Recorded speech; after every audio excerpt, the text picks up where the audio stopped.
Some people disappear slowly, not by vanishing, but by performing normal behaviors so quietly that no one realizes they're drowning. Let's pull back the curtain on everyday habits that look harmless until they aren't. Number 7. Hyper-independence. I don't need anyone. At first it looks like strength, hustler energy, the I've got this warrior mode society loves to praise. You don't ask for help. You don't rely on anyone. You take pride in doing everything yourself, even if it kills you softly. But here's the plot twist. Hyper-independence is often trauma in disguise. It's a survival response, not a personality trait, usually stemming from emotional neglect, betrayal, or environments where vulnerability was punished, not protected. So the brain adapts. It convinces you that connection is dangerous, that needing others equals weakness. You might say, I just like doing things alone. And sometimes that's true. But if the idea of depending on someone triggers anxiety or shame, that's not empowerment. That's fear wearing a suit and tie. Long-term, this kind of self-isolation can spiral into chronic loneliness, burnout, and a deep belief that you are fundamentally unlovable unless you're useful. But hey, at least your LinkedIn looks amazing. Number 6. Constant joking, the clown mask complex. He's so funny. She always lightens the mood. Yeah, until the punchline is their mental health. Excessive humor can be a brilliant camouflage. Comedians like Robin Williams mastered it, turning pain into laughter. But behind every self-deprecating joke is often a person quietly asking, do you still love me even if I'm broken? This behavior isn't always conscious. The mind uses humor to deflect, to avoid deeper conversations, uncomfortable truths, or to feel a sense of control in chaotic emotional terrain. It's the human version of whistling in a haunted house. You joke when you're anxious. You laugh off trauma. You become the emotional bartender for everyone else, never serving your own truth. The danger. Nobody takes your pain seriously, not even you, until one day you stop laughing and suddenly the silence is louder than all the jokes combined. Number 5. Being a perfectionist. Okay, the slow self-destruct button. You aim for excellence. You triple-check emails. Your to-do lists have to-do lists. You're the gold star adult, and everyone envies your drive. But beneath the glow of high-functioning perfectionism is a crippling fear of failure. Or worse, a fear of being seen as ordinary. Perfectionism is often rooted in conditional self-worth. Somewhere along the line, you were praised for achievement and punished, directly or subtly, for being human. So now being flawless isn't just a preference, it's a survival strategy. You say things like, I'm just really detail-oriented. But what you really mean is, if I'm not perfect, I don't feel safe. This can lead to anxiety disorders, insomnia, decision paralysis, and, irony of ironies, chronic underachievement. Why? Because when everything has to be perfect, nothing ever feels done. Perfectionism isn't ambition. It's self-loathing wearing a productivity app. Number 4. Extreme people-pleasing. The shapeshifter syndrome. You're always nice, always agreeable, always putting others first. Sounds angelic, right? But people-pleasing is often a deeply coded trauma response, one rooted in the fear that your needs are a burden. That love must be earned by sacrificing yourself. You say yes even when you're screaming no inside. You cancel plans for someone else's convenience. You apologize for existing. And somewhere along the way, you forget where your own edges begin. Here's the dark irony.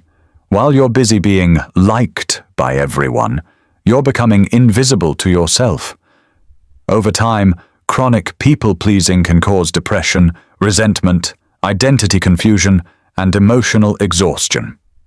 Your nervous system stays in a loop of hypervigilance, scanning for rejection the way a security guard scans for threats. You're not nice, you're afraid. And the longer you betray yourself to keep others comfortable, the harder it becomes to hear your own voice. Number 3. Isolation by choice. Disguised withdrawal. You say you love being alone, that you're just introverted, that the world is too loud and people are too fake. Fair. But let's be honest, sometimes "I like being alone" is code for "I've been hurt too much to try again." Self-isolation can start as a form of protection. After betrayal, heartbreak, or trauma, the mind starts to equate safety with solitude. You stop reaching out, stop accepting invites, stop sharing what's real. Eventually you build a quiet life and a very loud mind. This kind of isolation doesn't look dramatic. You're not sobbing in corners, you're just drifting. Social media replaces real connection. You live in your own head. You feel numb more than sad, tired more than angry. And worst of all, you begin to believe this is just who I am now. But here's the thing, humans are wired for connection. When that wiring gets ignored, it doesn't disappear, it short-circuits. Number 2, chronic busyness, the productivity addiction. You're always doing something. Tasks, projects, side hustles. You feel guilty for resting. Your calendar looks like a war plan. Sounds like a high achiever? Maybe.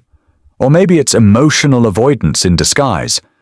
Staying busy keeps you from sitting still, and sitting still forces you to feel.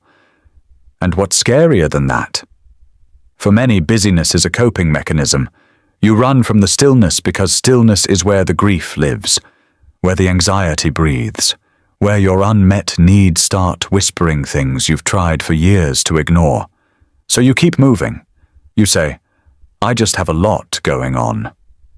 But if your to-do list is longer than your emotional vocabulary, chances are you're not productive. You're dissociating in Excel sheets. The burnout comes not just from the tasks, but from the emotional backlog you've been avoiding behind them. Number 1, excessive self-reliance, the illusion of control. You swear you're fine. You don't need therapy. You've read all the self-help books. You can fix yourself. You've mastered detachment, you say. But here's the dark twist. The more control you try to exert, the more fear you're probably carrying deep down. This is the apex of many hidden struggles. You become your own rescuer, judge, critic, and therapist. You keep everything in-house. But the mind isn't a sealed vault. It leaks. What looks like independence is often hyper-control, an armor against the chaos of being vulnerable. Because vulnerability means you can be hurt. And if you can be hurt, then maybe you're not as invincible as you pretend to be. You're not emotionally unavailable. You're emotionally exhausted. Tired of trying. Tired of trusting. Tired of watching people leave. So instead, you grip tightly to anything you can control. Your schedule, your body, your image, your silence. But control is an illusion. And the cost of maintaining it is usually your own peace. If any of this felt uncomfortably familiar, good. That means your self-awareness is waking up. Sometimes the signs of mental illness don't look like breakdowns. They look like promotions, good manners, or being the strong one. But strength isn't silent suffering. It's being real with yourself, even when it's messy.